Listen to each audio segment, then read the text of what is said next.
Ya, langsung aja. Bismillahirrahmanirrahim. Assalamualaikum warahmatullahi wabarakatuh. Waalaikumsalam warahmatullahi wabarakatuh. Alhamdulillah, wassalatu wassalamu ala rasulillah wa ala alihi wa sahbihi wa mawalah wa la hawla wa la quwata illa billahi wa ba'du. Alhamdulillah, segala puja dan puji hanya milik Allah subhanahu wa ta'ala. Salat dan juga salam kita hadiahkan kepada Rasul kita Nabi besar Muhammad sallallahu alaihi wa ala alihi wasallam. Pembahasan di malam hari ini, karena beberapa pekan ke depan kita akan masuk di bulan suci Ramadan, maka malam ini kita akan menjelaskan seputar Ramadan, baik peristiwa-peristiwa sejarah ataupun amalan-amalan yang penting kita siapkan dari sekarang untuk menyambut Ramadan. Hadirin yang dimuliakan Allah subhanahu wa ta'ala, Allah subhanahu wa ta'ala berfirman dalam Al-Quran, wa yakhluqu ma yasha'u wa yakhtar. Dan Allah subhanahu wa ta'ala menciptakan dari makhluk-makhluknya, dan ada makhluk-makhluk yang Allah ciptakan itu Allah pilih sebagian satu dari sebagian yang lainnya. Artinya ketika Allah subhanahu wa ta'ala menciptakan para malaikat, maka di antara malaikat tentu ada yang lebih mulia di antara mereka. Tentu Jibril lah malaikatnya. Kalau cerita para nabi dan rasul, tentu di antara mereka juga ada yang lebih mulia satu dengan yang lainnya, dan itu Nabi kita Muhammad sallallahu alaihi wasallam. Kalau kita cerita tentang tempat, maka tidak ada tempat yang lebih mulia dibandingkan Mekah Al-Mukarramah, dan begitu seterusnya. Termasuk kalau kita cerita bulan, tentu tidak ada yang lebih mulia melebihi Ramadan. Itulah yang disebut dengan Sayyid Ash-Shuhur, pemimpinnya bulan-bulan. Tidak heran karena Ramadan banyak peristiwa dan juga sejarah. Di antara peristiwa dan sejarah itu, pertama diangkatnya Nabi Allah Isa ibnu Maryam. Itu terjadi di bulan Ramadan. Dan itu berdasarkan riwayat Hakim dalam Mustadraknya. Jadi ketika tentara Yahudi Romawi itu, mereka mengepung rumah kediaman Isa bin Maryam. Ketika itu kan Isa sedang bersama Hawariyun, para murid-muridnya, maksudnya murid-murid pilihannya. Maka Isa mengatakan kepada murid-muridnya, siapa yang ingin kuserupakan wajahnya dengan wajahku, risikonya dia akan ditangkap, disalib dan dibunuh. Tapi kujamin dia akan menjadi temanku di sorga. Akhirnya satu di antara murid Isa siap mengorbankan. Maka ketika itu Isa tertidur, kemudian Allah angkat Isa ke langit, tentara datang dan menangkap orang diserupakan. Kemudian dialah yang disalib, dialah yang dibunuh.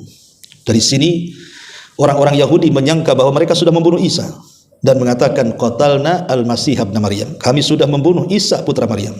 Maka Allah bantah, wa ma qataluhu wa ma sallabuhu, mereka tidak membunuhnya dan mereka tidak menyalibnya.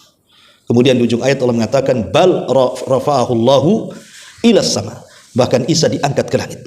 Lah, pengangkatan Isa itu terjadi di bulan Ramadan. Kemudian juga peristiwa yang tak kalah menariknya adalah di bulan Ramadan adalah nuzulul wahyi. Karena permulaan turunnya wahyu itu terjadi di bulan Ramadan. Terjadi silang pendapat para ulama tafsir ketika mentafsirkan kalimat inna anzalnahu fi lailatul qadar. Sungguhnya kami turunkan Al-Quran itu di malam Lailatul Qadar.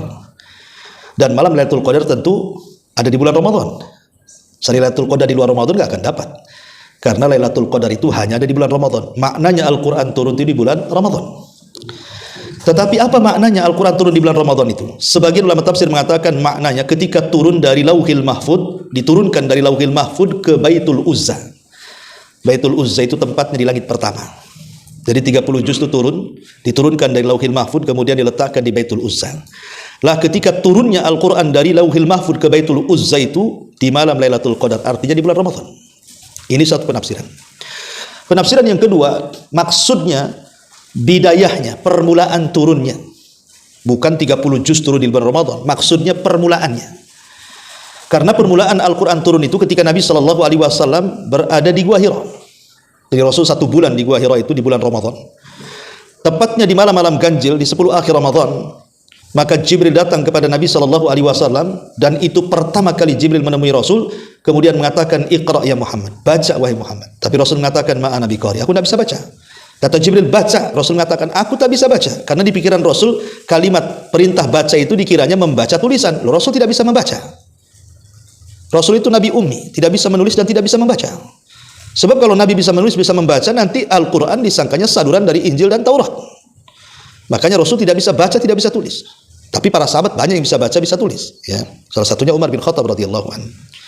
Akhirnya Jibril mengatakan, Iqra bismi rabbikal ladzi khalaq, khalaqal insana min 'alaq, Iqra wa rabbukal akram alladzi 'allama bil qalam, 'allamal insana ma lam ya'lam. 5 ayat pertama surah Al-Alaq inilah permulaan turun Al-Qur'an, dan itu di bulan Ramadan, tepatnya di Gua Hira.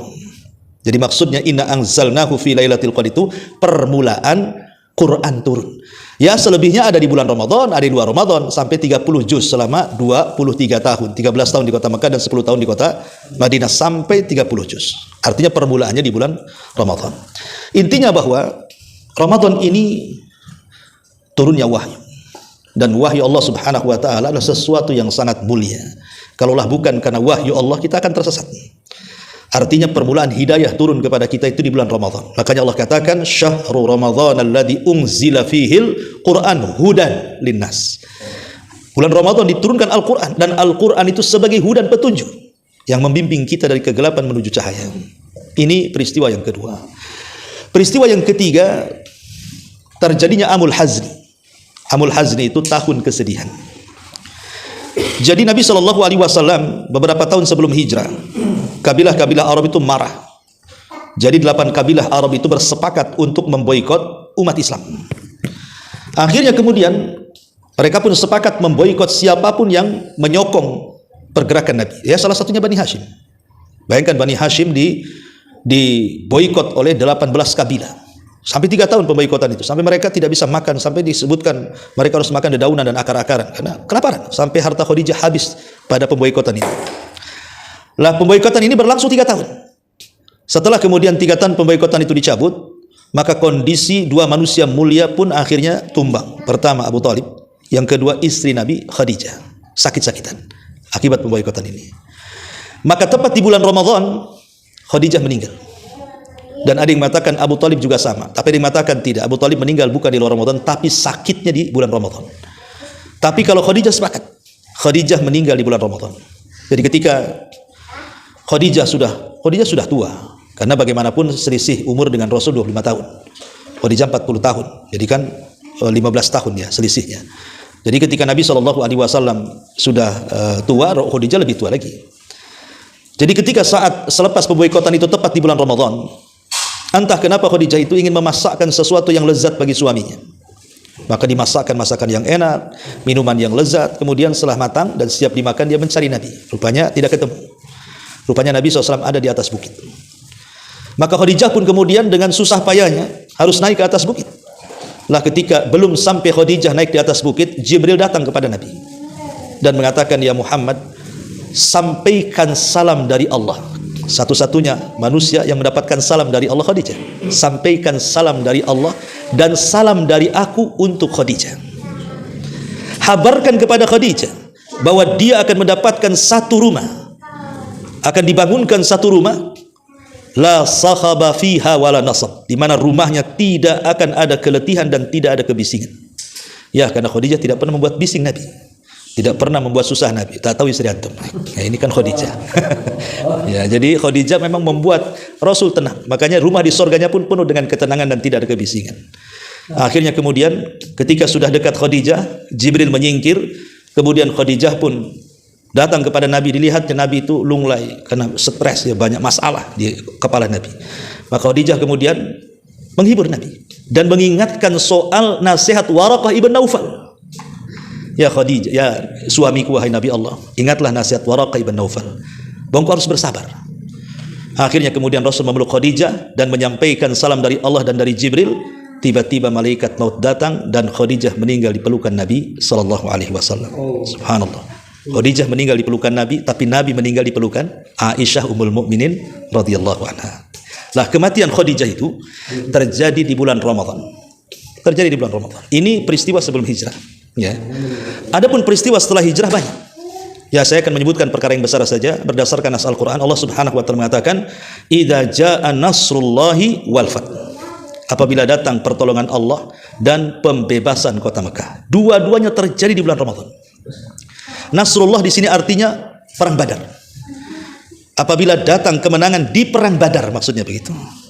Dan perang Badar terjadi di tahun kedua Hijriah, tepat di bulan Ramadan. Para sahabat sedang berpuasa, mereka berperang, tapi Allah menangkan. Ya, karena bulan itu bulan berkah. Kemudian terulang lagi ketika Fatu Mekah. Ketika Fatu Mekah itu terjadi di bulan Ramadan juga, dan Allah juga menangkan. Ketika pembebasan Baitul Maqdis juga di zaman Amirul Mukminin Salahuddin Al-Ayyubi, itu juga terjadi di bulan Ramadan. Ya, makanya lihat sekarang Palestina dengan Israel ini biasanya kalau ada kerusuhan tahun-tahun sebelumnya biasanya terjadi di bulan Ramadan kan itu. Ramadan sekarang lebih sengit lagi itu perangnya. Ya, karena bangkitnya umat Islam itu biasanya di bulan Ramadan gitu ya. Masyaallah muslimin yang dimuliakan Allah Subhanahu wa taala. Jadi dua peperangan yang menjadi dasar peperangan-peperangan yang lainnya itu adalah Badar dan juga Fatu Mekah. Dua-duanya terjadi di bulan Ramadan. Kemudian juga yang sama adalah kematian Fir'aun umat ini. Siapa? Abu Jahal. Meninggal di bulan Ramadan. Oh, kalau begitu meninggalnya husnul khotimah di bulan Ramadan. Tidak, karena dia meninggal di perang Badar. Dia kan meninggal di perang Badar. Badarnya di bulan Ramadan. Dia meninggal di perang Badar ketika perang. Jadi itu azab bagi si Fir'aun umat ini, Abu Jahal laknatullah. Itu terjadi di bulan Ramadan. Termasuk juga meninggalnya putri beliau, Ruqayyah. Itu saat pulangnya Rasul dari Badar itu masih Ramadan. Karena ketika hendak berangkat pergi perang itu, Ruqayyah sudah parah sakitnya. Makanya Utsman ketika mendaftarkan diri untuk berperang, Rasul tahan, jangan. Kata Nabi SAW, sebaiknya kau rawat istrimu dan kupastikan kau akan mendapatkan bagian harta ghanimah perang walaupun kau tidak ikut perang. Maka Utsman pun akhirnya terpaksa tidak ikut perang karena merawat istrinya Ruqayyah. Dan ini juga tanggung jawab seorang suami. Di antara 5 kewajiban suami itu, 1 ngasih makan, ngasih minum, ngasih pakaian, ngasih tempat, dan obat-obatan. Kesehatan maksudnya. Itu 5 pokok suami kepada istri. Ini wajib, kalau tidak berdosa antum. Kalau sakit ya usah ke. Lihat, dibiarin. Iya. Nggak usah nunggu mati, nambah saja. Ngapain nunggu mati? Nambahlah. Apa pula nunggu mati? Repotnya gini, kadang-kadang itu matematika salah. 1 tambah 1 1, atau 1 tambah 1 dua-duanya hilang. Tapi intinya kembali bahwa Ruqayyah itu ketika Rasul pulang dari Badar rupanya sudah meninggal dunia. Subhanallah ya. Dan banyak peristiwa-peristiwa termasuk berdirinya Universitas Al-Azhar Mesir. Ya, itu juga terjadi di bulan Ramadan. Sejarah awalnya berdirinya Universitas Al-Azhar yang ada di Mesir. Dan banyaklah kisah-kisah tentang bulan Ramadan. Intinya bahwa banyak peristiwa terjadi di bulan Ramadan. Dan subhanallah, Ramadan ini merubah segalanya. Merubah semuanya. Jadi dengan datangnya Ramadan itu terubahkan seluruh alam semesta. Bayangkan, Ramadan ini merubah kondisi neraka, merubah kondisi sorga, merubah alam jin dan syaitan. Kata Nabi SAW, "Idza ja'akum Ramadan, futihat abwabul jannah, wa ghulliqat abwabun niran, wa suffidati asyayatin." Apabila datang Ramadan kepada kalian, maka pintu-pintu neraka yang sehari-hari terbuka tiba-tiba ditutup. Bayangkan, alam neraka dirubah dengan Ramadan. Semua pintu neraka ditutup. Padahal setiap hari terbuka sampai hari ini. Tapi dengan datang Ramadan semua ditutup. Kemudian pintu-pintu surga yang tadinya tertutup terbalik pula, semua terbuka. Merubah alam surga. Kemudian merubah alam jin dan syaitan, di mana maradatus syayatin, setan-setan yang paling jahat yang kalau menggoda itu sampai tingkat kekufuran dan kesyirikan itu semua diikat di bulan Ramadan. Jadi maksudnya setan-setan diikat tidak semua diikat. Maksudnya maradatus syayatin. Sebutkan dalam riwayat maradatus syayatin. Kan bertingkat-tingkat setan itu, ada iblis paling tinggi di bawah, kalau di bawah struktur yayasan tuh iblis gitu. Nanti di bawahnya itu ada ifrit gitu ya. Kemudian di bawahnya lagi ada maradah. Nah, di bawahnya lagi ada ghul, ada jin, ada setan. Jadi dia tingkat-tingkatan. Lah yang paling jahat dari anak buah iblis itu disebut maradah. Itu kalau goda-goda betul sampai tingkat kekufuran. Ya, lah setan-setan yang paling jahat-jahat ini yang diikat. Yang kecil-kecil ya masih berkeliaran. Ya, makanya ini juga satu pertanyaan, kok ada orang yang masih nggak puasa di bulan Ramadan? Katanya setan udah diikat, nah, gitu ya. Yang diikat itu setannya, dianya tadi ikat. Jadi maksudnya setan-setan kecil masih berkeliaran. Dan walaupun tidak ada setan, bukan berarti kemudian orang yang tidak puasa di bulan Ramadan itu diganggu setan. Anggaplah tidak ada setan. Karena yang membuat jahat itu bukan setan aja. Hawa nafsu juga bisa membuat jahat orang. Ya, karena hawa nafsu itu tercipta syahwat, kalau setan tercipta syubhat. Penyakit manusia cuma dua saja. Pertama syubhat, syubhat merusak agama. Kalau syahwat merusak akhlak. Zina, mencuri, korupsi, minum khamar, itu kan akhlak semua. Ya, tapi setan ini dibuatnya tidak sholat, tidak zakat, tidak puasa, pindah agama. Itu kan udah, kalau setan ini tujuannya supaya pindah agama aja, ya, supaya rusak agamanya. Tapi kalau hawa nafsu ini supaya akhlaknya rusak, ya, mengikuti syahwat perutnya, syahwat kemaluannya, syahwat kepalanya, dan begitu seterusnya. Jadi 3 alam ini terobahkan. Dalam riwayat bahkan pintu-pintu langit terbuka. Jadi langit-langit juga terobahkan di bulan Ramadan. Jadi kalau pintu-pintu langit itu ya dibuka ketika Senin Kamis atau ketika ruh naik, itu ya dibuka pintunya. Tapi Ramadan ini dibuka tuh mulai dari awal Ramadan sampai akhir Ramadan.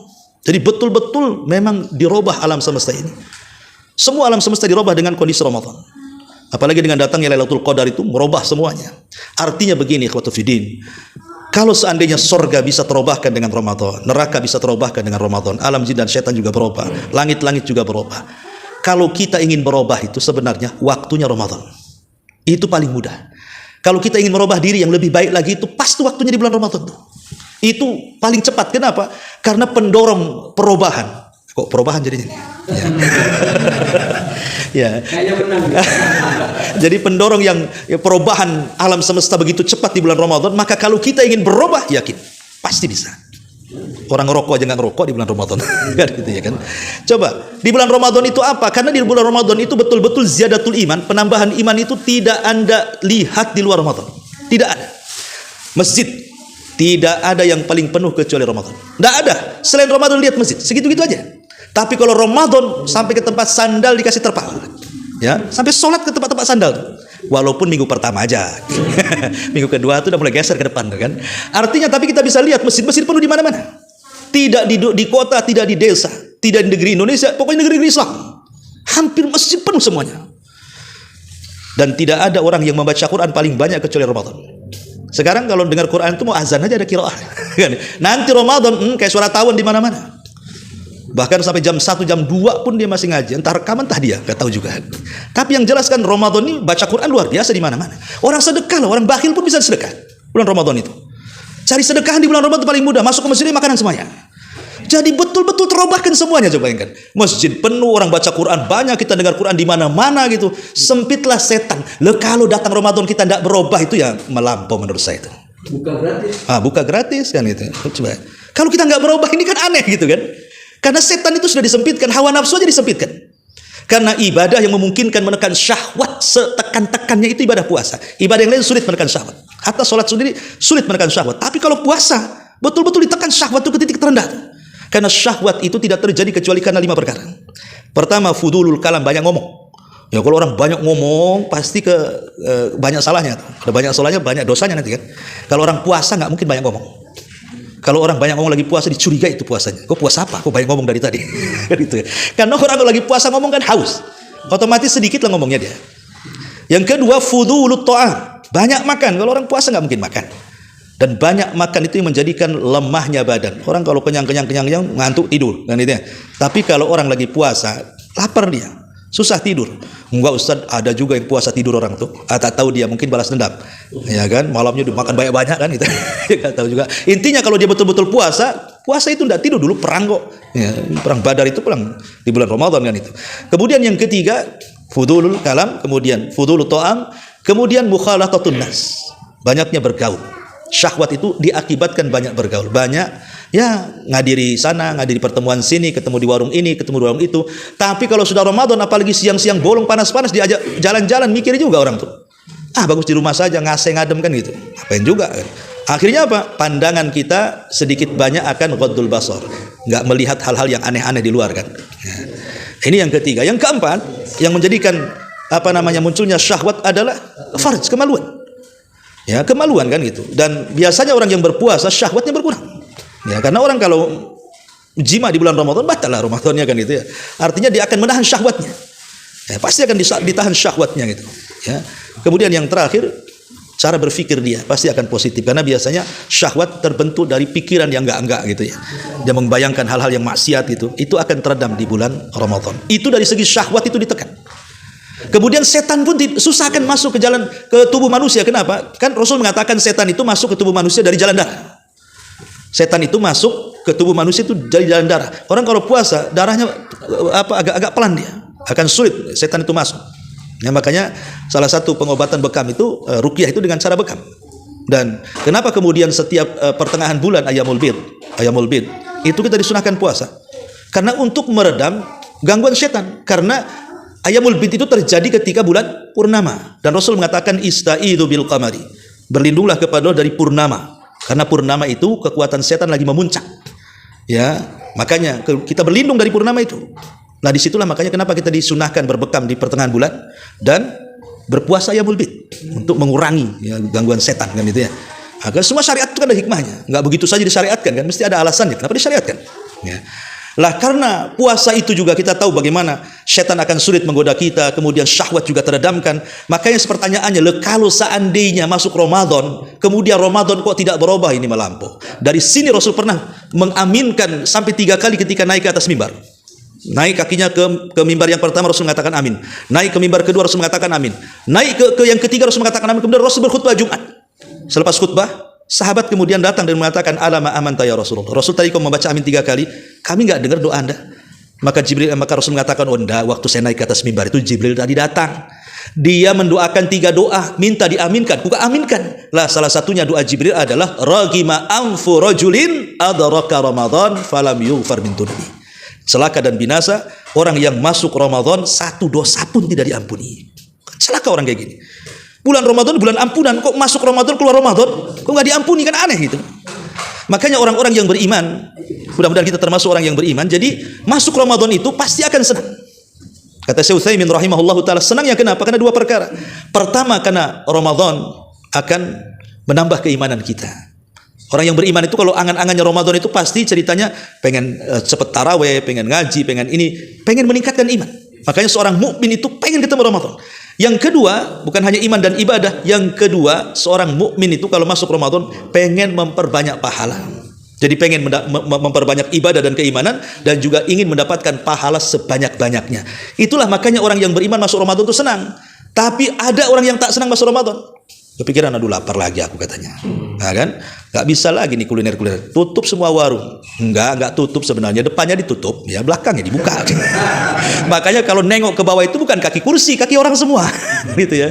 Artinya bahwa di sini lihat bagaimana Ramadan bisa merubah segalanya. Maka jadikanlah momen bulan Ramadan itu untuk merubah. Kalau ingin, makanya banyak orang yang taubat di bulan Ramadan, banyak orang yang masuk Islam di bulan Ramadan, banyak orang yang tidak pernah ngaji jadi ngaji di bulan Ramadan. Pokoknya Ramadan ini bulan yang mulia, yang luar biasa. Taib.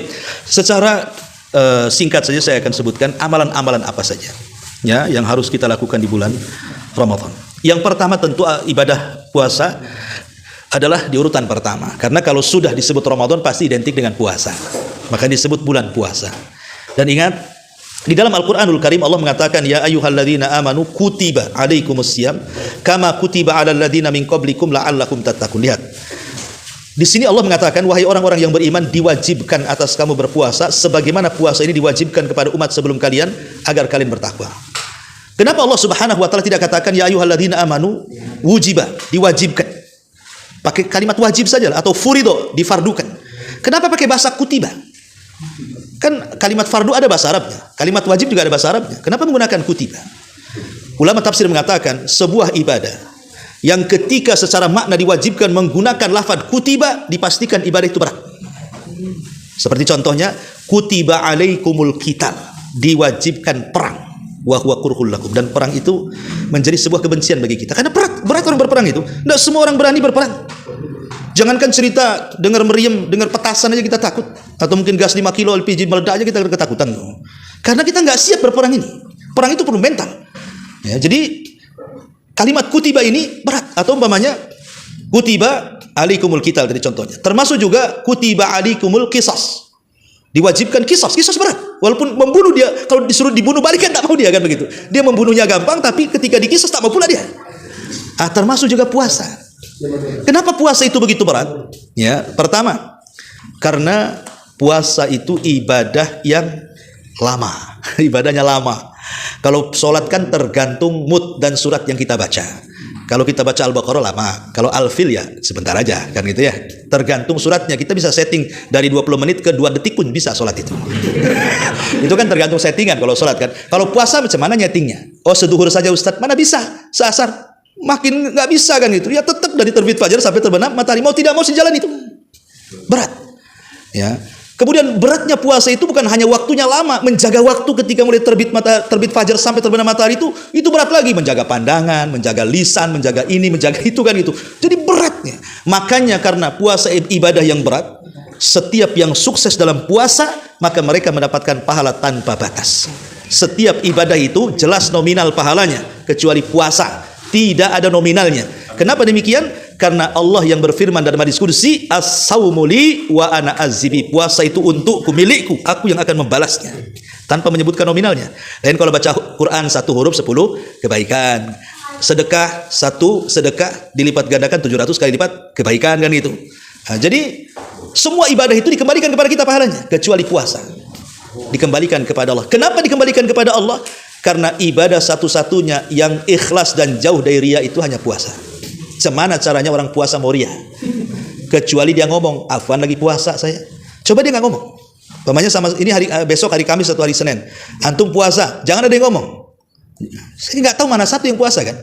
Pemanya disodorin air, padahal dia sedang puasa dia udah minum. Pemanya, maksudnya udah minum tadi sahur kan itu dia. Dia bisa saja ngomong begitu kan. Susah. Tapi kenapa? Karena puasa gak ada wujudnya. Lain dengan sholat gak ada wujudnya. Takbiratul ihramnya nampak, ruku sujudnya nampak, sedekah bawa hartanya nampak gitu ya. Tapi kalau puasa ini tak jelas wujudnya. Oh enggak Ustaz, itu saya tahu orang itu puasa. Kenapa? Pucat tuh mukanya katanya. Orang pucat muka bukan puasa. Dia demam 2 hari tak tidur. Kan gitu. Atau dia suka ngeludah, itu tuh puasa itu. Ngeludah terus dari tadi tuh. Lagi sariawan itu. Jadi nggak bisa. Makanya satu-satunya ibadah yang susah riya dan penuh dengan keikhlasan itulah ibadah puasa ya. Adapun sejarahnya ya, banyak. Kemudian yang kedua, al-qiyam, ibadah identik dengan Ramadan biasanya salat tarawih, qiyamul lail ya. Dan sebaiknya qiyamul lail itu umpamanya kan terkadang kita ini ada yang beda madhab. Ada yang 11 rakaat, ada yang 23 rakaat ya. Kalau Allah takdirkan kita yang meyakini 11 rakaat kemudian salat di belakang imam yang 23 rakaat, jangan 11 rakaat kemudian pergi. Ikut saja yang 23 rakaat. Ya, kenapa demikian? Karena ada keutamaannya. Atau kita yang 23 rakaat nih, kok sholat di belakang imam di sebelah, ikut 11 rakaat. Kenapa? Karena Nabi SAW mengatakan dalam sebuah hadis, kata Nabi mengatakan man qama ma'a imamihi. Di sini dikeluarkan Imam Ahmad Tirmidzi, man qama ma'a imamihi hatta yansarif kutiba lahu qiyamul lail. Siapa yang sholat bersama imam dan dia sholat sampai imam berpaling. Artinya nunggu berpaling dulu imam baru kita berpaling. Nunggu bubar imam baru kita bubar. Jangan membubarkan diri imam belum bubar gitu maksudnya ya. Kata hadis ini, siapa yang sholat di belakang imam sampai imam berpaling, kita ikut berpaling. Kata Nabi SAW, kutiba, maka akan dicatat pahala bagi dia qiyamul laili ya. Kutiba lahu qiyamul lail, maka dicatat pahala seolah-olah Anda sholat malam 1 malam suntuk. Coba bayangkan. Kalau kita sholat pada isya sampai subuh, siapa yang kuat? Tapi cukup sholat tarawih sampai selesai imam, maka kita dianggap sholat malam 1 malam suntuk tuh. Luar biasa. Artinya kalau antum bubar, ini kan 23 rakaat 11, antum gak dapat apa-apa lah, karena tidak bubar bersama imam. Makanya kalau pengen yang 11 cari imam yang 11 juga kan gitu ya. Udah tahu 23 rakaat ke situ pula. Sebenarnya tidak ada masalah. Ya, mau yang 11 mau yang 23 itu semua juga ada pendalilannya. Yang masalah itu yang tidak tarawih sebenarnya. Intinya seperti itu ya kan. Wallahu alam. Kemudian yang ketiga, qiraatul Quran. Nah, ini memang ibadah di bulan Ramadan. Banyak sekali para ulama itu kalau datang Ramadan dia menghentikan dars pelajaran dan mereka berpaling kepada Quran. Imam Malik sendiri, Imam Malik itu hafal Quran sebelum balik. Sebelum balik sudah hafal Quran Imam Malik itu. Tapi kalau datang bulan Ramadan dia ambil mushaf. Dia baca dari mushafnya. Padahal dia hafal Quran. Artinya disunnahkan, dianjurkan tetap kita pegang mushaf dan baca Quran. Kalau bisa dihatamkan. Jangan handphone. Boleh dari handphone. Cuman lobetnya masalah nanti. Ya, itu aja. Nah, makanya dibedakan mushaf Quran, mushaf ini. Nah, ini mushaf ya. Ini mushaf juga, ini mushaf elektronik namanya. Ini mushaf kertas. Ini hukumnya beda. Wanita haid tidak boleh baca Quran dari sini. Karena ini mushaf. Tapi wanita haid boleh baca Quran dari sini. Boleh. Karena ini bukan mushaf. Ini sewaktu-waktu bisa diganti ininya programnya. Bisa dihilangkan, bisa dimunculkan, bisa digeser, bisa dihapus, bisa dimunculkan. Makanya para ulama kontemporer ketika berfatwa hukum wanita haid membaca mushaf, kalau mushafnya yang maksud ini kertas, haram, tidak boleh. Karena ada hadisnya. Tapi kalau handphone boleh, wanita haid boleh dari elektronik. Karena ini bukan mushaf, ini handphone. Walaupun ada mushafnya, pamannya ada mushafnya, ini apa ini? Pasti ngomong handphone semua orang. Nggak ada ngomong mushaf, padahal ada mushafnya kan. Coba kalau ini apa? Handphone, oh bego tuh. Ini mushaf kok bilang handphone, kan gitu ya. Ya, karena ini bukan mushaf, secara penamaan aja beda gitu ya. Makanya wanita haid, wanita nifas boleh yang baca Quran dari handphone. Dan ini sebuah rahmat dari Allah. Allah mudahkan adanya handphone sehingga wanita haid bisa baca. Karena dia tidak sedang memegang mushaf. Tapi makin banyak handphone, makin malas dia. Jadi baca Quran, makin tak mau dia. Padahal Allah mudahkan kan. Sekarang kalau kita nenteng mushaf ini kayaknya malu. Disangkanya salah alamat, mesti di sana loh. Enggak, saya mau ke warung. Kenapa? Kan dia bawa mushaf kan? Tapi bawa handphone walaupun ada mushafnya, enggak ada orang tanya seperti itu.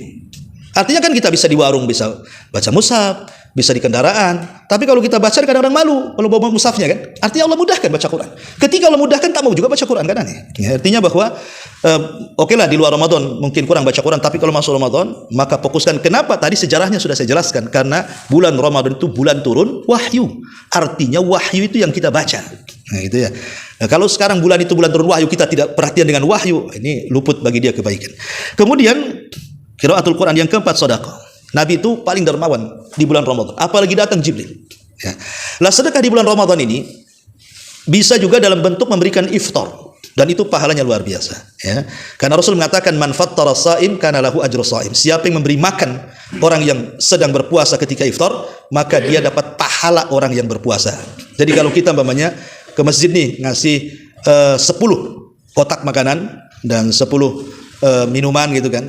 Kemudian dengan makanan dan minuman kita orang itu membatalkan puasa, berarti pahala dia dikasihkan ke kita. Kalau 10 orang berarti 10 orang berpuasa untuk kita.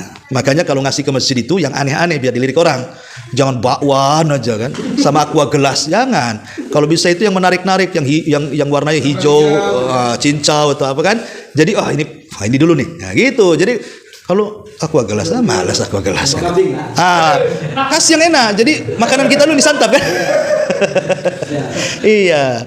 Jadi gimana caranya menarik orang itu ngambil makanan kita? Ya kalau yang biasa-biasa itu nanti habis sisa aja katanya. Kan gitu kan. Jadi harus yang enak-enak. Jadi senang juga yang puasa juga pasti akan nyari-nyari ke masjid itu lagi. Enak di masjid itu katanya. Kenapa? Pelangi itu semua warnanya katanya. Bisa dimakan gitu kan. Taib. Ini juga dalam bentuk sedekah ataupun sedekah beri makan iftar atau sedekah secara umum. Ya, karena bagaimanapun sedekah di bulan Ramadan pahalanya jauh lebih besar dibandingkan sedekah di bulan-bulan yang lainnya. Ya, sedekah sekarang pun berpahala. Ya, tetapi kalau kita sedekah di bulan Ramadan itu lebih berpahala lagi. Terlebih-lebih kalau sudah mendekati 10 akhir Ramadan. Ya, supaya kita mendapatkan Lailatul Qadar dari sedekah kita. Umpamanya begini, ini sekarang malam 20 Ramadan. Berarti ke depan lagi 10 hari Idul Fitri. Kita mau sedekah tiap malam, ada duitnya Ustaz. Kata siapa? Pecahkan aja. 1 juta dipecahkan jadi 100. Tiap malam 100. Tidak mungkin dari 100 tak ada yang bertepatan dengan Lailatul Qadar itu. Pasti ada yang bertepatan. Iya kan? Kalau tiap malam lah. Saya punya uang 1 juta, saya pecah 100. Setiap malam kasih kotak infak, kasih kotak infak. Tidak mungkin dari 10 hari itu tidak ada yang bertepatan dengan Lailatul Qadar. Pasti ada. 10 hari terakhir. Ya pokoknya iya 10 hari terakhir. Ya, pasti ada yang bertepatan. Lah coba kalau yang bertepatan dengan Lailatul Qadar itu kita masukkan 100 mamanya ke Jabal Uhud, ya kan? Bayangkan. Contohnya ya, ngasih ke pesantren saya sana Jabal Uhud 100 tiap hari kan 1 juta sebulan tuh. Ya. Coba kalau satu malam itu bertepatan dengan 100 ribu, seolah-olah kita sedekah 84 tahun 100. Luar biasa kan begitu. Nah itu kalau 100, kalau infaknya 1 juta ya seolah 1 juta tiap hari 84 tahun. Kita aja belum sampai ke situ umurnya. Nah, luar biasa. Ya. Nanti saya kirim nomor rekeningnya. Tenang aja. Ada 4 rekening. Mau rekening yang mana silakan. Ya. Toib. Ini contoh yang keempat sedekah. Kemudian yang kelima, keenam, dan ketujuh zikir, doa, dan istighfar. Ini penting ya. Karena kalau bisa di bulan Ramadan itu diperbanyak pahala. Kapan lagi ya? Belum tentu kita dapat Ramadan berikutnya, hanya mungkin Ramadan ini yang terakhir kita tidak tahu. Makanya kalau bisa lisan kita perbanyak zikir, lisan kita perbanyak doa, dan lisan kita perbanyak istighfar. Terutama kata para ulama di 3 tempat. Setiap hari di bulan Ramadan berdoalah, berzikirlah, dan istighfarlah di 3 tempat. Pertama, menjelang berbuka. Kata Nabi SAW, salasatun, ada 3 tempat kata Rasul mustajab lidua. Kalau orang berdoa pasti mustajab. Kata Nabi SAW pertama apa? Da'watus sha'im inda fitri. Doanya orang yang berpuasa saat berbuka. Itu mustajab. Kenapa? Karena kita memulai doa setelah kita ini betul-betul melepas dosa. Kan pagi-pagi kita sudah puasa, artinya kan sudah luar biasa, hati kita, badan kita sudah bersih. Sehingga ketika menjelang berbuka itu, kalau kita menengadahkan tangan, itu waktu yang sangat mustajab. Ya 5 menit atau 10 menit sebelum maghrib, nah itu kalau bisa jangan pegang handphone dulu, jangan pegang remote, cari channel mana yang cepat azan dulu. Pokoknya ya fokus di situ. Pertanyaannya, doa apa yang antum panjatkan di situ? Maka ulama salaf mengatakan di situ waktu Allah memulakan memerdekakan manusia dari api neraka. Kata Rasul, setiap malam di bulan Ramadan Allah memerdekakan dari hamba-hambanya dari neraka, dan itu setiap malam, dan dimulainya ketika tenggelam matahari. Jadi ketika itu kita angkat, ya Allah bebaskan saya dari neraka, ya Allah bebaskan istri saya, suami saya, orang tua saya, anak saya, baik yang hidup ataupun yang mati, bebaskan mereka dari api neraka. Itu doanya. Ya, jangan yang lain. Menjelang berbuka. Karena di situ waktunya Allah membebaskan kita dari api neraka. Itu kan Ramadan kan pembebasan kita dari neraka. Kapan waktunya? Itulah menjelang berbuka tuh. Nah, itu yang kita panjatkan. Ya, kalau kita tidak bisa bahasa Arab, Allahumma a'tiq riqabana minar nar, pakai bahasa lah terserah, pakai bahasa Padang boleh juga kan begitu. Pakai bahasa Jawa, Sunda terserah lah. Ya, bahasa Bawean pun enggak apa-apa kan itu. Jadi boleh semua pakai bahasa, Allah lebih paham. Ini yang pertama, jangan tinggalkan doa menjelang berbuka. Yang kedua, jangan tinggalkan doa sepertiga malam akhir. Karena di bulan Ramadan yakin antum bisa bangun. Enggak bangun pun dibangunkan. Enggak dibangunkan keluarga, obrok-obrok di luar tuh ramai tuh, obrok-obrok. Suruh bangun, sahur, mau tidak mau bangun kita. Gimana caranya menghindari? Masjid udah teriak-teriak. Kan itu. Macam-macam, ya kan sekarang ini. Jadi memungkinkan kalau di luar Ramadan kita bangun sepertiga malam itu susah. Kalaupun bangun hanya numpang kencing balik lagi. Tapi kalau Ramadan mau tidak mau bangun karena itu waktu sahur. Kan sayang kalau sahur hanya makan saja. Padahal di situ Allah katakan siapa yang berdoa aku kabulkan, siapa yang minta aku kasih, siapa yang beristighfar aku ampuni dosanya. Masa kita bangun untuk sahur saja? Sahur ini apa? Memang ibadah betul, tetapi ada yang lebih hebat daripada sekedar sahur. Di situ Allah membukakan pintu doa. Nah, berdoalah kepada Allah di situ. Ya, macam-macam, minta juga dibebaskan dari neraka. Kemudian yang ketiga, setelah subuh jangan tidur. Ya, Ramadan jangan tidur karena biasanya kalau sudah Ramadan karena malamnya begadang atau sahur itu ngantuk pula pada subuh. Kalau bisa jangan tidur. Kalau maupun tidur nunggu terbit matahari. Karena itu waktu berkah, berdoa di situ. Ini 3 waktu nih. Jangan tinggalkan doa, zikir dan istighfar menjelang berbuka, sepertiga malam akhir, setelah subuh sampai terbit matahari. Kemudian juga yang nomor 8, silaturahim. Penting karena Ramadan ini harus hati kita jernih.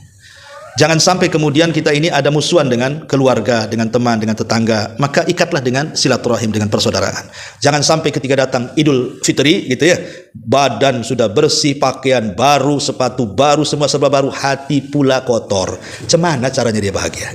Ya, makanya dibersihkan dari awal Ramadan tuh. Ketika masuk Lebaran hati sudah bersih, pakaian pula bersih. Oh, itu baru orang yang Lebaran tuh. Ya.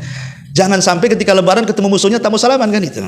Itu padahal sudah diingetin. Kapan lu minta maaf? Nunggu Ramadan kata, nunggu Ramadan. Setelah Ramadan nunggu Lebaran katanya. Setelah Lebaran tak minta maaf juga. Ya, ada orang seperti itu. Nah, jadi itu penting silaturahim karena itu gunanya untuk membersihkan hati. Kemudian umroh kalau yang punya uang, karena umroh di bulan Ramadan itu sama dengan haji pahalanya. Ya, kalau bisa umroh. Ya, makanya dari sekarang lah kalau mau daftar umroh nih. Kalau mau daftar saya berangkatkan. Taib. Nah, ini promosi lagi. Taib. Kemudian yang ke-10, al-ijtihad fil ashril awakhir. Kalau sudah masuk 10 akhir Ramadan, sungguh-sungguh. Makanya Aisyah radhiyallahu anha menggambarkan gaya Rasul apabila masuk 10 akhir Ramadan. Apa kata Aisyah? Shadda mi'zarahu. Dia kencangkan sarungnya. Kalau kita longgarkan pula sarungnya. Rasul mengencangkan artinya tidak menggauli istrinya. Nah, dikencangkan itu artinya tidak menggauli istrinya 10 akhir Ramadan ditinggal karena dia itikaf di masjid. Kalau kita itikafnya di kamar, ya nggak kencang-kencang lah sarungnya kan gitu. Gitu. Artinya bahwa yang ke-10 ini kalau sudah akhir Ramadan 10 akhir maka ijtihad betul-betul. Kemudian yang 11 i'tikaf. I'tikaf apa? I'tikaf bisa sejam, bisa 2 jam, tapi kalau i'tikaf sesuai sunnah Nabi maka 10 akhir Ramadan 10 hari. Kenapa demikian? Dan kalau sudah i'tikaf ya, kenapa kita gunanya i'tikaf itu? Supaya lebih sempurna mendapatkan Lailatul Qadar. Sebab kalau kita ini 10 akhir Ramadan di luar masjid itu banyak godaannya, susah mendapatkan Lailatul Qadar itu. Tapi kalau kita itikaf di masjid maka sedikit maksiat, nambah iman, naik juga ibadahnya. Sehingga malam itu dia sungguh-sungguh bisa mencari Lailatul Qadar. Karena ini kan 10 akhir Ramadan ya. Kemudian juga yang nomor 12, Tahari Lailatul Qadri wa qiyamuh. Berusaha mencari Lailatul Qadar. Mencari itu maksudnya bukan tanggal ganjilnya, tidak. Karena kalau cari tanggal ganjil lain pula pemerintah kita dengan organisasi tertentu tuh. Ya kan? Yang ini bilang tanggal ganjil, oh enggak, masih tanggal genap, kan susah jadinya. Makanya maksudnya mencari Lailatul Qadar itu hidupkan aja semua. Ya, hidupkan semua 10 akhir Ramadan itu. Insya Allah, mau yang ganjilnya mau yang genapnya, hidupkan saja. Pasti dapat kita. Ya, gimana? Ganjil semua, ganjilnya NU beda. Betul. Beda, jadi ganjil semua. Ganjil semua memang gitu. Sebenarnya kalau diurut dari atas ganjil, diurut dari bawah kalau diurut dari bawah kan 21 sampai ke atas sampai 29. Nanti kalau dari tanggal 3 Ramadan 30 diurut dari 30-nya, nanti jatuhnya ganjil 28. Nah, gitu ya. Bisa tengok bulan ini kadang-kadang 29, kadang-kadang 30 masalahnya. Mungkin menurut kita nampak bulan Saudi 29. Oh, di Indonesia tak nampak bulan 30. Jadi makanya anggaplah semua ganjil, selesai. Ya. Maka itu mendapatkan Lailatul Qadar itu kan ada yang mendapatkan mungkin sejam aja ya lumayan, ada yang dapat 2 jam saja, ada yang 3 jam saja, ada yang 1 malam dia dapat, alhamdulillah. Kan tergantung kekuatan orang bangun di malam hari kan itu ya. Tapi sebaiknya memang para ulama persiapkan dengan cara apa? Tidur kailulah di siang hari. Tidur di siang hari untuk begadang di malam hari. Di luar Lailatul Qadar saja kita bisa begadang, main catur dengan kopi, dengan rokoknya, dengan apanya kan. Lailatul Qadar masa nggak bisa? Berarti hawa nafsu dia yang masalah kan itu. Kemudian juga yang nomor 13, al-julus fil masjid hatta tatlu asyam. Sebaiknya kalau Ramadan itu lebih banyak duduk di masjid, ya. Umpamanya ini istirahat, sholat duhur, kan nggak makan siang. Ya udah habis sholat duhur duduk, baca Quran, zikir, nanti kerja lagi, nanti asar gitu lagi. Jadi sebaiknya perbanyak duduk di masjid, terutama di waktu pagi sampai menjelang terbit matahari. Dari waktu fajar sampai terbit matahari kita berzikir, kemudian sholat syuruk, itu pahalanya sama dengan haji dan umroh malah. Kemudian juga di antara ibadah-ibadah sunnah ya memberi makan orang berpuasa. Kemudian juga ingin penting, kan ini mempengaruhi pahala ibadah puasa, tarkul ghibah, meninggalkan ghibah, dusta dan dosa-dosa lisan. Ya, karena banyak orang yang berpuasa tidak dapat pahala, kata Rasul. Rubba shaimin laisa lahul jaza illal ju' wal atas, kata Rasul. Berapa banyak orang yang berpuasa itu hanya lapar-laparan aja tuh. Enggak dapat apa-apa. Kenapa? Tadi puasanya itu hanya puasa badan, tidak sampai puasa hati dan puasa lisan. Coba kalau tiga-tiganya kita berpuasa, badan puasa, hati puasa, lisan puasa, sempurnalah puasa kita. Dan yang pertama dipuasakan apa? Hati dulu, kemudian badan, kemudian lisan. Ya, baru sempurna tuh ibadah puasanya. Termasuk juga ya perbanyak sholat sunnah, itu sudah jelas ya. Perbanyak sholat sunnah. Kemudian jangan tinggalkan sahur. Walaupun Anda kuat puasa tanpa sahur, sebaiknya jangan ditinggalkan. Kan gara-gara orang malamnya makan kebanyakan, akhirnya kemudian waktu sahur malas makan, akhirnya tidak mau sahur. Banyak orang seperti itu kan. Maka sebaiknya walaupun sudah kenyang tetap sahur, walaupun hanya seteguk air ataupun segenggam kurma, genggam banyak lah ya.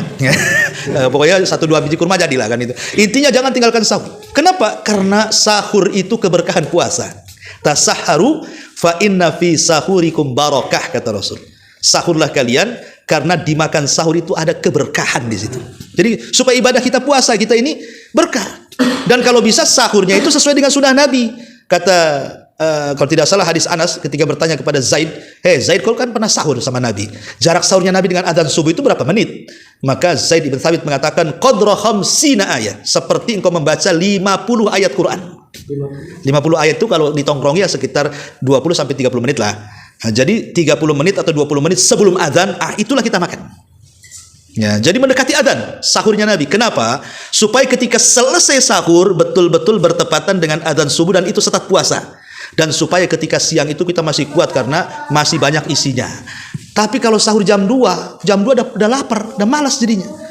Ya kan? Kenapa? Karena puasa nambah jam. Yang harusnya puasa itu startnya terbit fajar, jam 3 dia udah puasa, itu nambah jam namanya. Itu kalau sahurnya jam 2, jadi ditambah waktu jam puasanya, itu yang buat kita lapar jadinya. Makanya kalau ngikut puasanya Nabi, senang puasa itu. Ya, cuman kalau ngikut puasanya dukun-dukun, puasa muti ya nggak jelas itu ya. Ini juga diantara termasuk takjilul fitr. Menyegerakan berbuka juga jangan dianggap remeh. Karena ada orang umpamanya Anda ini sedang naik kendaraan di jalan, datang waktu maghrib, mau buka tak ada air, mau makan tak ada kurma kan itu ya. Nggak mungkin jilat-jilat setir kan gitu kan. Ya. Tetapi bukan berarti nantilah bukanya kalau sampai di rumah, nggak boleh. Tetap harus berbuka juga. Bagaimana caranya? Cukup dengan niat. Saya batal puasanya. Sebab kalau kita tidak membatalkan sampai rumah kemudian tenggelam matahari, bintang pula muncul, maka puasa kita tidak ubahnya dengan puasa orang-orang Yahudi dan Nasrani. Tasyabuh jadinya puasanya kan, menyerupai orang kafir. Nah, supaya tidak menyerupai orang kafir, ketika teng maghrib saja nggak ada yang dimakan, nggak ada yang diminum, niatkan batalkan. Nggak perlu jilat-jilat jadi, nggak perlu. Cukup niatkan saja bahwa saya membatalkan puasa, itu sudah cukup. Innamal a'malu binniyat. Amal itu ditentukan niatnya. Makanya Rasul mengatakan manusia itu, umat Islam ini tetap akan di atas kejayaan selama mereka menyegerakan berbuka. Pertanyaan, masa berbuka bisa menjadikan umat Islam jaya dan bisa mengalahkan orang kafir? Apa hubungan makan dengan kejayaan di sini? Bukan masalah makannya, tetapi masalahnya di sini ada penyelisihan kepada orang kafir. Di situ kejayaannya. Ketika kita selalu menyelisih orang kafir, maka kita akan jaya. Ketika kita semakin meniru orang kafir, makin lemah kita. Itu maksudnya. Ketika kita berbuka, menyegerakan berarti menyelisihi puasanya orang kafir. Ketika kita mengakhirkan, apa ubahnya kita dengan mereka? Nah, lemah kita jadinya. Ya, Taib, ini juga diantara ibadah-ibadah dan yang paling penting juga yang terakhir, karena nampak udah pada ngantuk. Ya, kalau bisa tasamuh itu maafkan orang yang mulai memancing-mancing permusuhan dengan kita. Kata Nabi SAW, fa in syabba ahadun, kalau ada orang yang mulai mancing-mancing nih, entah dia ngomong kotor, entah dia buat emosi kita, entah buat bertengkar, atau mungkin istri kita buat dongkol, maka jangan dilayan, tetapi katakan fakulum ri'in sa'in, saya lagi puasa, saya nggak ngelayan dulu. Ya, titik sampai di sini. Jangan koma, nanti habis maghrib aja. Bukan. Itu maksudnya jangan pakai koma, itu dendam namanya. Ya, sampai di situ saja. Wallahu a'lam bishawab. Ini yang bisa saya sampaikan. Taib, sebelum saya tutup, kalau ada tanya jawab silakan. Iya. Waalaikumsalam. Itu kita kemarin itu dapat tilas. Iya. Alhamdulillah. Hasim, tempatnya dengan Rasulullah, rumahnya Khadijah. Dapat tugas. Nah, ada yang sebutin begini oleh Ustaz kita, bahwasanya ada yang mengatakan juga pendapat rumahnya Siti Khadijah ini setelah Ka'bah dan pelatarannya, ini keutamaannya di rumah Khadijah itu.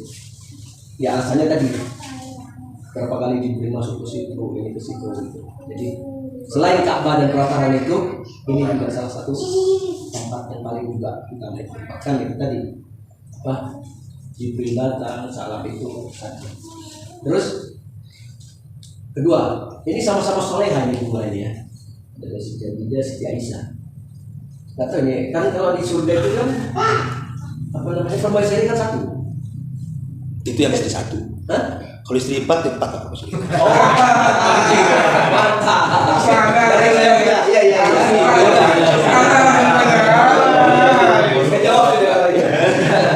Iya. Nah, itu kayak ini. Ada udah tahu itu jawabnya. Itu akan kepalanya kamu. Jadi itu pertanyaan saya tadi. Satu, yang kedua lagi, bahwasannya itu kenapa orang merebut roda? Apakah benar ya memang bahwasannya rauda itu nanti istilahnya di bawah, artinya ke jannah, ke surga itu ya gambaran ya rauda itu juga gitu di bawah. Nah, statement yang saya sampaikan tadi itu benar atau tidak? Terima kasih. Ya. Ya, alhamdulillah. Soal keutamaan Mekah itu terlingkupi dengan tanah haram. Cukup dengan tanah haram saja itu sudah kemuliaan Mekah, tanpa disebut di tempat mana. Karena perbedaan Mekah dengan Madinah, kalau keutamaan sholat itu Mekah itu tidak masjid di Masjidil Haram, tapi masjid-masjid manapun yang jelas masih wilayah haram, itu pahalanya sama. 100.000. Ya, 100.000. Tapi kalau di Madinah tidak, dia hanya di masjid saja. Oh, di Nabawi saja? Ya, di Nabawi saja. Di luar Masjid Nabawi tidak dapat keutamaan. Tapi kalau di Mekah, bukan di haram aja, pokoknya haram itu kan kemana-mana tuh, batas haram. Ya ada, sampai ke Hudaybiyah ada kan gitu, sampai ke Arafah. Selama masih batas negeri haram, masjid manapun keutamaannya sama. Kenapa Rasul? Karena Rasul tidak menyebut tempat lain dengan Masjid Nabawi. Rasul menyebut masjidi, masjidku. Berarti di luar masjidku tidak ada keutamaannya. Tapi kalau di Mekah, itu dimanapun selama masih tanah haram, maka 1 kali sholat sama dengan 100.000 kali sholat di masjid-masjid yang lainnya. Nah, itu dari situ saja udah cukup sebenarnya untuk bicara keutamaan. Ya. Lebih-lebih kalau umpamanya lebih masuk lagi ke Masjidil Haram. Karena ada keutamaan tersendiri Masjidil Haram. Ya, ada tempat-tempat bersejarah. Di situ ada Ka'bah. Istilahnya dari situlah pertama kali Allah disembah. Ya, yang kedua ada Hajar Aswad dari sorga. Dulunya putih tapi jadi hitam gara-gara dosa kemusyrikan orang-orang musyrik Arab.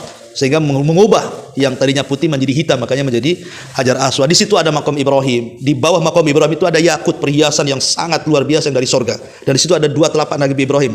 Karena makam itu kan tempat Ibrahim naikkan batu ke Ka'bah. Dulunya nempel makam Ibrahim tuh, tapi di zaman Umar digeser. Kenapa? Karena mengganggu orang Tawaf kalau sholat. Maka Umar digeser ke belakang sehingga jaraknya cukup jauh. Itu Umar yang geser itu, ya. Juga antisipasi ke depan. Ya, karena kan terhalang kan nanti tawaf di situ, sholat di situ, cemana pula kan itu. Sekarang aja terhalang. Nah, karena sudah terlampau banyak jemaah kan, udah kumpul-kumpul, makanya boleh masuk ke dalam masjid. Yang penting di belakang makam Ibrahim. Ya, di situ ada rukun Yamani, banyak tempat-tempat di Mekah itu yang luar biasa sejarahnya dan keutamaannya. Ya, sudah dijelaskan itu keutamaannya. Tapi kalau di Madinah ya cuman di dalam masjid itu saja. Kan Raudhah kan di dalam masjid. Dan halamannya lagi. Ya, maksudnya sekitar masjid itu saja gitu, nggak sampai keluar. Ya. Dan Raudhah itulah yang identiknya Masjid Nabawi kan Raudhah, karena di situ antara mimbar dan rumah pintu rumah Nabi. Itulah disebut taman dari taman sorga. Ada yang mengatakan disitulah awal dikumpulkan manusia di padang mahsyar. Wallahu alam riwayatnya. Tapi ada yang mengatakan seperti itu. Tapi orang yang berdoa di situ memang mustajab. Ya, walaupun ada sebagian ulama lemahkan hadis tentang masalah apakah doa itu harus di Raudhah, ya, di pojok-pojok masjid Nabi juga nggak dikabulkan, ya. Bagi yang mengatakan lemah riwayatnya, berarti satu masjid ini mustajab doanya, mau di mana aja, mau di pintu mana saja, tidak mesti di Raudhah kan gitu. Ya, apalagi dengan kondisi Raudhah yang sekarang sekali dibuka ribuan orang masuk, akhirnya sholat nggak khusyuk, doa nggak khusyuk karena dikejar-kejar seru cepat-cepat. Gimana caranya mau khusyuk kan? Akhirnya kan susah kita. Ini gimana kita mau sholat kayak gitu, ditabrak-tabrak orang? Nah, kalau dulu ya, artinya kan lebih baik, itu kan bukan perkara wajib masalahnya. Nah, jadi ngapain kalau bukan perkara wajib sampai berdesak-desak di situ? Umpamanya orang kena maklar nyium Hajar Aswad gitu sampai tertungging-tungging di depan Ka'bah kan? Ya kan nggak bisa juga, itu kan wajib. Mencium Hajar Aswad sunnah. Kalau tidak bisa kan dilambaikan saja. Nah, kalau nggak bisa ya cukup dari jauh saja. Ya. Tetapi kalau ya memungkinkan, kalau enggak jangan dipaksa, karena perkara-perkara yang tidak wajib itu justru kalau dipaksa itu jadi madarat. Jadi makruh hukumnya. Wallahu a'lam. Ya, mudah-mudahan antum gimana? Kita sholat 100.000, kita baca Quran hatam 100 kali juga nilainya. Tidak, karena keutamaannya ada di sholat. Kalau baca Quran lain lagi. Baca Quran ya kita mendapatkan keutamaan tempat aja. Tapi kalau sholat itu ada nasnya, memang ada hadisnya. Ya, siapa yang sholat di Masjidil Haram itu sama dengan 100.000, memang ada riwayatnya. Tapi kalau baca Quran, apakah sama dengan 100 kali ribu? Enggak ada riwayatnya, perlu dalil. Nah, tapi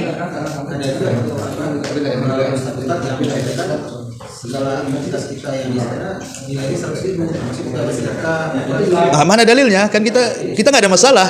Kalau dia berfatwa ada masalah. Yang penting jelas dalilnya kan bagi kita ini kan. Karena dalil yang sahih itu cuma satu, masalah sholat. Kalau dia bersedekah di sana, itu dapat keutamaan bersedekah di tempat yang suci. Ya, keutamanya kan beda. Kita beribadah di tempat suci dengan beribadah di tempat yang tidak suci kan gitu. Dari situ saja keutamanya. Tapi kalau memastikan nominal, itu perlu dalil. Karena memainkan angka dalam sebuah ibadah itu, angka itu tidak bisa berubah dan sulit ditakwil. Tapi juga bisa juga Allah terima kan gitu. Apanya? Ya, Allah terima. Kamu sedekah di tempat suci, ya kami dapat. Ya, jelas sedekah di tempat suci itu pasti besar pahalanya. Tapi menentukan pamannya 100, saya Iva nih, sama dengan pahala sholat 100.000 kali. Nah, itu perlu dalil maksudnya di sini. Mana dalilnya? Nanti ditanya tak bisa jawab. Nah, itu kita hanya tanya dalil saja. Kalau sedekah di sana tetap berpahala besar karena kita bersedekah di tempat suci. Itu saja pahalanya. Adapun pahalanya sebagaimana nggak dijelasin. Tapi kalau sholat dijelasin oleh Nabi. Ya, tapi selain sholat kan nggak dijelaskan. Ya, semua sholat, mau sholat apa aja, mau sholat duhanya, sholat wudhu, pokoknya sholat, karena Rasul katakan sholat, tidak mengatakan wajib sunnahnya. Siapa yang sholat kan itu di Masjid Nabawi 500, 1000 di Masjid Al-Aqsa, di Masjid Al-Aqsa itu ada yang mengatakan 500, ada yang mengatakan 250. Tetapi hadis yang sahih 250. Hadis yang mengatakan 500 kali sholat itu dhaif hadisnya. Ya, jadi kalau mau diurut, Masjidil Haram 100.000, Masjid Nabawi 1000, Masjid Al-Aqsa 250. Itu pahalanya. Ya, wallahu a'lam. Kalau ada orang kampung kan, Pak, kamu kan sudah haji, kok nggak pergi ke masjid? Kami udah berapa ratus ribu. Jadi kamu itu kan belum haji katanya. Lah, duduk aja habis subuh sampai syuruk kemudian sholat 2 rakaat. Kan pahalanya sama dengan haji. Aku udah haji tiap hari katanya. Tiap pagi lagi. Ke Mekah kan. Ya nggak bisa, itu kan bicara bandingan pahala. Kalau bandingan pahala itu bukan menceritakan sah dan tidaknya sebuah ibadah. Ya itu lain lagi. Urusan Allah. Kalau pahala itu kan. Kalau masalah ibadah ya harus fisik kita yang bermain di situ. Wallahu a'lam. Ya saya kira cukup ya udah jam. Boleh? Ya boleh. Mengenai ini apa fenomena sekarang mengenai tanah suci, kan memang ada batas tanah haram itu kan, Madinah Mekah. Cuman dalam beberapa waktu ini kan di Indonesia sering kita lihat, pertama di Madinah kan ya, yang sudah bebas orang yang saja yang non muslim masuk itu. Non muslim ya, non muslim. Itulah. Nah ini memang. Kadang-kadang ada rasa ini di kita jadinya gitu. Ya sebenarnya pada dasarnya tidak boleh orang kafir itu masuk tanah haram, bukan masjid aja, tanah haram. Ya, boleh. Ya nggak boleh itu. Kecuali dalam kondisi tertentu dibolehkan. Contohnya di zaman Umar. Di zaman Umar, Mughirah bin Syu'bah itu dia kan punya usaha pandai besi. Mughirah bin Syu'bah itu dia tidak punya karyawan. Jadi ketika dia perang Qadisiyah, ketahuanlah satu orang Persia namanya Abu Lu'lu' al-Majusi. Dia minta izin sama Umar untuk dibawa ke Madinah. Ya kata Umar nggak boleh. Nggak boleh ada orang kafir masuk tanah haram. Ya. Tapi karena Mughirah mendesak karena ada kepentingan bisnis juga, nggak ada karyawan, terpaksa diizinkan Umar. Akhirnya masuklah Abu Lu'lu' al-Majusi. Dia kafir, bekerja di rumahnya Mughirah, ada di Madinah, kan gitu. Rupanya memang Allah sudah skenario. Dengan masuknya Abu Lu'lu' al-Majusi itu Umar mati syahid. Yang izinin Umar. Ya, yang izinin Umar, yang membunuh juga dia. Bahkan Umar ketika itu Abu Lu'lu' mengeluh kepada Umar, ya Umar saya ini dipekerjakan kok nggak sebanding dengan upahnya. Dia ngeluh kepada Umar Abu Lu'lu' ini. Jadi Umar mengatakan ya sudah kalau begitu buatkan untukku pisau. Aku akan beli dengan mahal. Kata Abu Lu'lu', baik aku akan buatkan pisau untukmu yang akan terkenal sampai barat ke timur katanya. Rupanya pisau itu untuk menusuk Umar. Nah, itulah akan diizinkan Abu Lu'lu' masuk ke tanah haram oleh Umar. Istihadnya dia kan. Artinya boleh memasukkan orang kafir itu dalam kondisi tertentu, umpamanya arsitek atau apa kan. Memang diizinkan kerajaan. Ya. Tapi kalau bukan orang-orang profesional, ya bukan seperti arsitek bangunan atau kedokteran atau apa gitu, maka tidak boleh. Yang hanya dibolehkan itu orang-orang tertentu saja. Itu ya jadi masalah di situ. Enggak semua orang boleh masuk kan. Kalau Riyadh ya boleh-boleh aja kan, itu sudah bukan ini kan. Nah, tapi kalau sudah masuk daerah haram itu ya harusnya memang jangan ada orang kafir masuk. Begitu aturan. Maaf, tadi Abu Lu'lu' itu kafir. Abu Lu'lu' kafir Majusi, penyembah api. Bukan ikut di barisan salat itu. Gimana? Kan ikut di barisan salatnya Umar. Bukan, dia pura-pura sholat, ingin nusuk Umar. Oh. Dia Majusi. Makanya alasannya kenapa dibolehkan orang kafir masuk itu kalau ada hajat. Umpamanya karena profesional gitu, mungkin guru atau dokter atau arsitek atau yang memang kerajaan butuh dan memang orang sana nggak ada. Nah, itu memang darurat kan. Tapi kalau semua orang masuk ya. Nah, masalahnya sekarang kan kadang-kadang turis-turis ini kadang-kadang kan mudah masuk. Ini mungkin tanda-tanda akhir zaman ya kan. Masuk ke Nabawi. Ya itulah betul kata Anas bin Malik radhiyallahu an. Sayati alaikum zaman walladzi ba'dahu syarrun min. Akan datang zamannya kondisinya lebih buruk daripada sebelumnya. Iya, memang begitu. Udah memang ini musibah. Yang jadi apa? Kita jadi merasa ini jadinya. Ya, kita jangan melihat satu titik keburukannya, masih banyak juga kebaikannya. Jauh lebih banyak kebaikan yang kerajaan sana dibandingkan keburukannya kan begitu. Nah, IBS ini agar tercapai targetnya 1 miliar orang itu. Ya semua sekarang di Gua Hira itu tempatan semua. Rekreasi kita walaupun dia kita lihat Kalau masalah pembangunannya kita memang hanya apresiasi fasilitas yang dibangun, terus pelayanan sekarang jauh lebih baik gitu kan. Tempatannya banyak saja. Cuman itu aja masalah itu aja kan. Ya memang kondisinya memang gitu. Itu kan di luar syariat kan. Kita tidak bisa menyalahkan apa namanya para ulama sana pasti sudah ngasih fatwa kan gitu. Ya kayak di sini beda juga menjadi ulama dengan pemerintah kan beda. Ya kan kebijakannya. Ulama kenceng di sini menjadi ulama ngasih fatwa, pemerintahnya melempem ya kan. Ya memang begitu. Kadang-kadang bertuburukan karena kan udah bagi-bagi. Kalau khusus fatwa keluarga Syekh Muhammad bin Abdul Wahab. Kalau khusus kerajaan Muhammad Saud, itu sudah dibagi-bagi itu. Sampai sekarang. Ini ranahnya ulama, ini Syekh Muhammad bin Abdul Wahab keturunannya. Kan itu ya. Ulama Najd. Ini menguasai kerajaan ini dari Saud sampai ada cucu. Kan gitu. Ya cuman bagusnya di sana kan masih ada kekompakan antara ulama dan umarah gitu saja. Karena ulama di sana baiat. Enggak ada demo di sana karena semua dari atas sampai ke bawah itu berbaiat mereka. Kalau kita kan tak ada baiat di sini. Makanya ada oposisi, ada yang ini. Wallahu a'lam. Tutup subhanallah. Yang dikah? Subhanallah. Assalamualaikum. warahmatullahi wabarakatuh.